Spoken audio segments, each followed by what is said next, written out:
তোর হাত বাইন্দা ও আমার সাথে একবার না দুইবার না, আমার মনে হচ্ছে আমার জানটা বাইর হয়ে যাবো, এরকম অবস্থা। ও কেন এখন বিয়ে করবে না? মাত্র ৮ মাসের সেই সম্পর্ক, যেখানে ছিল বিশ্বাস, ভালোবাসা আর ভবিষ্যতের স্বপ্ন। এরপর ঘনিষ্ঠতা বাড়তে থাকে, দেখা, সাক্ষাৎ, একসঙ্গে সময় কাটানো, সবকিছু এগোতে থাকে দ্রুত গতিতে, কখনো হোটেলে, কখনো নির্জন স্থানে। তাদের সম্পর্ক গড়ায় শারীরিক ঘনিষ্ঠতায়। অভিযোগ রয়েছে প্রতিবারই বিয়ের আশ্বাস দিতেন সুমন, আর সেই আশ্বাসে বিশ্বাস করে নিজেকে সম্পূর্ণভাবে সঁপে দেন সুরাইয়া। কিন্তু হঠাৎ করেই বদলে যায় সুমনের আচরণ, যোগাযোগ কমিয়ে দেন, এমনকি বিয়ের বিষয়টিও এড়িয়ে যেতে থাকেন।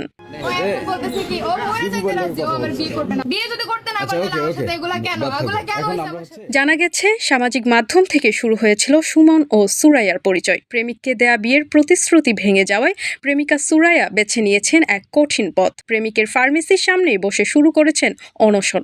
চারদিকে মানুষের ভিড়, কৌতূহলী দৃষ্টি আর উত্তপ্ত পরিস্থিতি, সব মিলিয়ে এলাকা যেন রীতিমতো থমথমে। কারণ আমার ইজ্জত আর নাই, আমার ইজ্জত ওর হাতে। আমার রাজনীতির হুমকি দেয়, মিজান ভাই আমার বংশ শেষ। এই ঘটনাটি শুধু একটি প্রেমের সম্পর্কের ভাঙন নয়, বরং সামাজিক বাস্তবতার এক কঠিন প্রতিচ্ছবি। প্রতিশ্রুতি, বিশ্বাস আর দায়িত্ব, এই তিনটির অভাবই এমন পরিস্থিতির জন্ম দেয়। বিশেষজ্ঞরা বলছেন, সম্পর্ক যতই ঘনিষ্ঠ হোক না কেন ও সামাজিক নিরাপত্তা নিশ্চিত না করে এমন সিদ্ধান্ত ভবিষ্যতে বড় ধরনের বিপদের কারণ হতে পারে।